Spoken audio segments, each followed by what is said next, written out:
I'm Jasmine, And I'm Shantae. and welcome to A look back 1 year of Black Lives Matter programming. A year ago, we began the Black Lives Matter program at Charlotte Mecklenburg Library. This was in response to the social injustice happening in our community and around the world. This kicked off around the time of the COVID-19 pandemic as our virtual programs were picking up.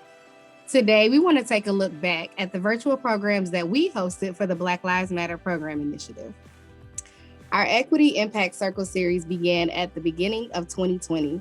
This program was brought to the library by Community Building Initiative, or CBI, and started as an internal program provided to staff. It has since transitioned to a community program with the goal of providing a safe space for perspectives to be shared and discussed within our community. These are offered bi-monthly for 5 weeks each session. In January of 2021, we launched our monthly Facebook Live series, which highlights a variety of topics and gives us a chance to hear from experts and community members about their experiences. For our first event, we hosted a live stream with the authors of Fragile Democracy, The Struggle Over Race and Voting Rights in North Carolina. Fragile Democracy tells the story of race and voting rights from the end of the Civil War into the present day. We also launched our I Can Read Black Stories Storytime program that occurs weekly on our Facebook page and provides inclusivity tips for young readers and their caregivers. So in February, we hosted the National African American Read-In.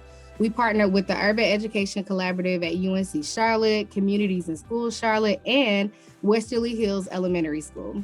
We hosted 3 local authors that read their books and 2 students from Westerly Hills Academy that read their favorite book that featured an African American character. This was our first annual celebration of the National African American Read-In, which is the oldest initiative dedicated to highlighting books that feature diverse characters.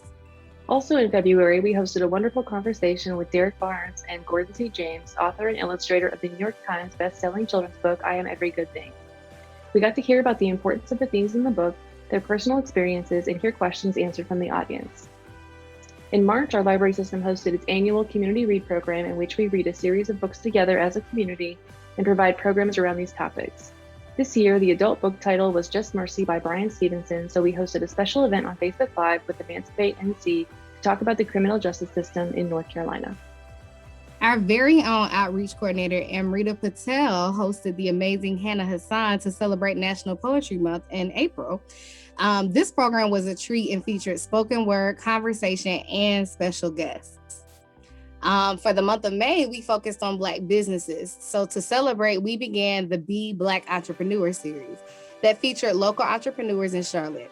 We hosted a panel of 5 Black business owners, all at different stages of entrepreneurship. But we started with an interview series hosted on our YouTube page called the Be Interview Series. Local Black business owners were interviewed to discuss how they started their businesses, their take on Black wealth, and so much more. This series is ongoing, so be sure to check out our Be Interview Series playlist on our YouTube page. In June, we hosted Dr. William Darity and Kirsten Mullen, authors of From Here to Equality, Reparations for Black Americans in the 21st Century, in which they explore the effects of racism and discrimination from the end of the Civil War to the present day to measure economic inequalities born of slavery. Councilman Braxton Winston moderated, and we had a wonderful discussion in the comments during this live virtual event. Our monthly series continues on the second Thursday of each month on our Facebook and YouTube page. Shantae, don't forget about our blogs. Jasmine, that's right. Each month we post blogs that specifically support this initiative. To check out the blogs that we currently have posted, go to cmlibrary.org. I think it's safe to say that we have accomplished a lot within the past year, but please know that we are not finished. The Black Lives Matter program began as a response, but continues as a part of our regular programming. We will continue to provide programming that will allow Black voices to be heard, bring exposure to Black businesses and to racial issues in our community. To view the programs that we just referenced, visit our YouTube or Facebook page. To find our blogs, register for upcoming events, and so much more, visit www.cmlibrary.org. In addition to the programs we've highlighted here, we offer regular book clubs and story times and more as part of the Black Lives Matter program. We hope that you enjoyed this look back with us and that you attend some of our programs coming up, as well as view some of our past programs all month long. And like Shantae mentioned, to find out more information on the Black Lives Matter program initiative, visit the Charlotte Mecklenburg Library website at www.cmlibrary.org.